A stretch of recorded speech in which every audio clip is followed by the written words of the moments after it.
下面介绍迈克尔·哈德森教授的第5讲，在这一讲中，他主要介绍了金融资本主义的特点和现实危机。他在第1节中主要讲了租金和利息的起源及其理论特点。他认为租金的概念是从利息这个经验事实中演化出来的，是由中世纪的理论家们在讨论银行付出什么成本和应该得到什么回报的时候提出来的。其实呢，基督教和伊斯兰教一样，都禁止高利贷，也禁止所有的利息。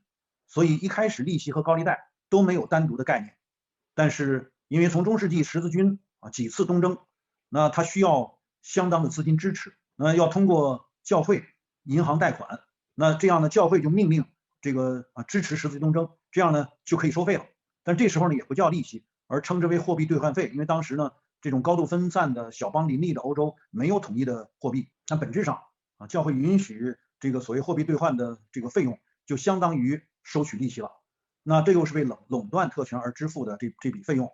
那后来呢，西方的经济学家们为了合理化这种说法这种做法，就声称是因为银行家承担了贷款的风险，所以呢，承担风险也就像劳动一样是生产成本，也因此呢，承担风险的银行家就应该获得利息。于是乎呢，理论上就有了支撑利息的这个支点就是把风险当成是银行家承担的。这就跟企业家承担了经营风险，应该获得资本回报那个说法是一样的。银行利息呢，就从此有了明确的理论支撑了。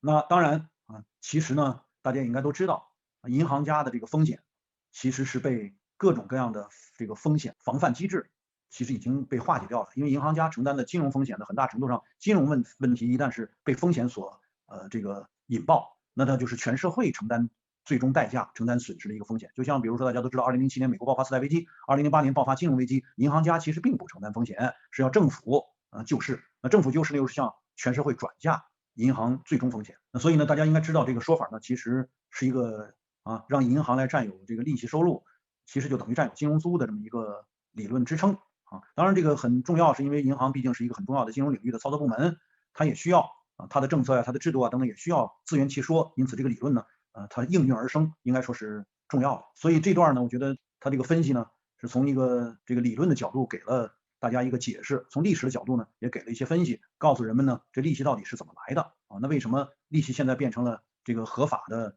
银行业的收益？这段呢，应该说基础知识上还是对我们了解金融资本有重要的意义的，希望大家认真学习。好，谢谢。Last week, we discussed the 19th century's fight to free economics from the landlord class by taxing away the land rent. That almost succeeded, but it ultimately failed. Land no longer is monopolized by the heirs of the warlord aristocracies living off their hereditary land rents. England and Europe got rid of the landlord class that had been dominating the House of Lords and the politics, as we described last week. But governments are still only collecting a fraction of the land rent that classical economists hope to collect in full. The land rent has not been made the tax base, just the opposite. And yet, the old landed aristocracy has evolved into something else. It's become the financial class. It still obtains the rents that it got before, but it doesn't do that as landlords. It gets the rents as members of the financial class as mortgage interest and other debt service, along with rising debt financed land prices. And it gets asset price gains. It gets the value of land going up in price in its sleep, as John Stuart Mill put it. So what has happened is that interest and financial fees have now absorbed the rent. Rent is for paying interest, as we said last week. The earliest concept of rent actually was interest, and it was developed by the 13th century schoolmen, that is, the medieval Christian theorists, when they were trying to describe what is the realistic value of banking services. What should bankers get? Christianity had banned usury. It had banned all interest charges, and there was no separate word for interest and usury. Any kind of interest was what was banned under Christianity, as it was under Islam. And the question is, well, everybody needs credit somehow. And especially lords and barons that are going on the crusades to loot the Near East need somehow financing so they can get money on their way to rob the territories. They can't get all the money just from robbing the churches and robbing the palaces. They have to be able to transfer money. So 2 church banking orders came over, the Knights Templar and the Hospitalers as church banking orders. And you also had attached to these orders and attached to the papacy many Italian bankers and private bankers as well as church, and all of them had to charge a fee. Well, the Christian solution was to say, okay, we're not going to call it interest. We're going to call it a foreign exchange fee or an agio. meaning just this is the check cashing privilege. When you change dollars into yen, there's a fee. That was how bankers got their interest.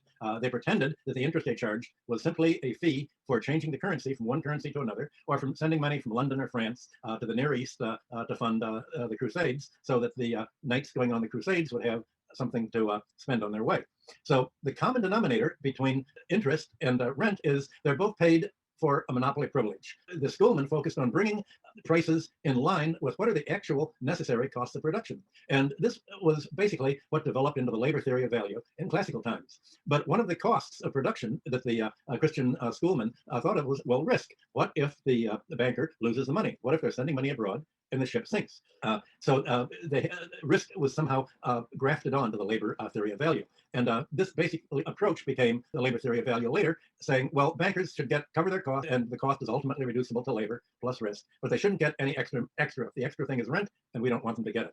Now, the term rent itself is derived from the French word. A rent, R-E-N-T-E, was a government bond, yielding a fixed income at regular intervals. Just like if you buy a bond today, you get interest on it.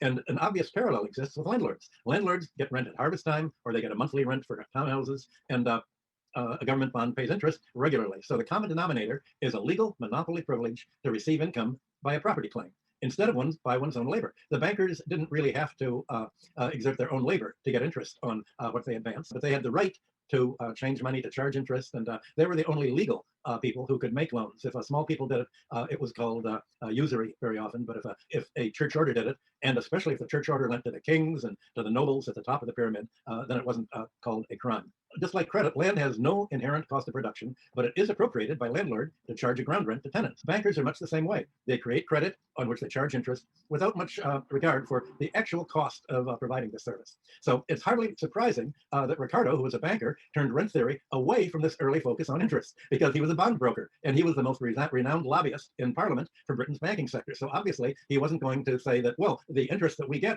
is rent, just like the rent that goes to the landlords that I've been criticizing all of this time. So Ricardo narrowed the discussion from earlier discussions of saying, well, all unearned income, interest or land rent, is unearned. Ricardo said, no, only land rent is unearned, not what we bankers do. Subsequent pro-bank writers picked up the medieval rationale, and by the 1930s at the University of Chicago, you had Frank Knight saying all interest is really a cost, and it's all justified by risk. Interest is payment for risk. Well, this is absolutely hypocritical, and is a sign of why you really can't believe anything that comes out of the University of Chicago. Bankers don't take risk.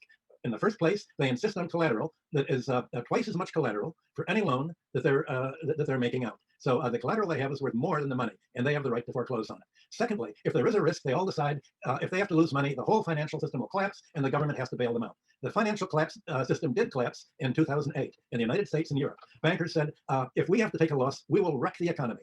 President Obama went to Europe and said, you'd better bail out our banks, and if you don't, we will tear you apart and wreck your economy. He was very explicit about that. The bank crash was caused by the largest bank fraud, systematic fraud in American history. Not a single banker was thrown in jail, but the United States said, we need you, banker. You may be crooks, but we need you so much. You're the economy. You're the whole center of the economy. We will make you whole. We will make sure you don't lose a penny. We will give you and they had huge amounts of quantitative easing by the Fed, huge amounts of bailouts, and they then let the bankers foreclose on all of the property, the junk mortgages that were fictitious mortgages and fictitious values. So 2008 and 9 under Obama was the turning point for modern Western economies. It's the point where modern economies became largely based on fictitious capital, and it's as if a financial crime family took over the economy and took over the government.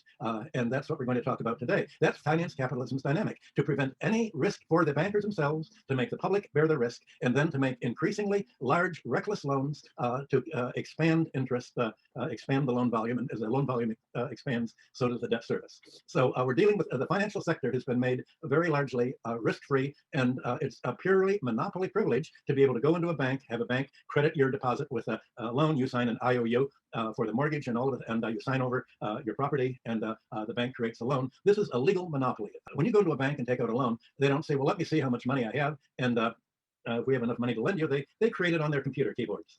So it's free. There's no cost of production. They get interest without having a cost of production. And that's what we described as rent theory in the last lecture. Today, the rent doesn't end up simply with the landlords. Today, you have something very different from the situation that existed in the 19th century.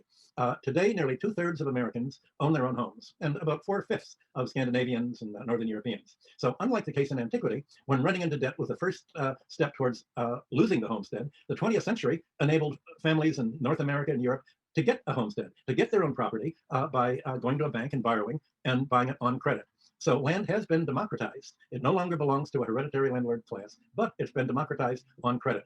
People can borrow the purchase price from a bank, you sign a mortgage contract, and the rent that used to be paid to absentee landlords is now being paid to the mortgage banker as interest.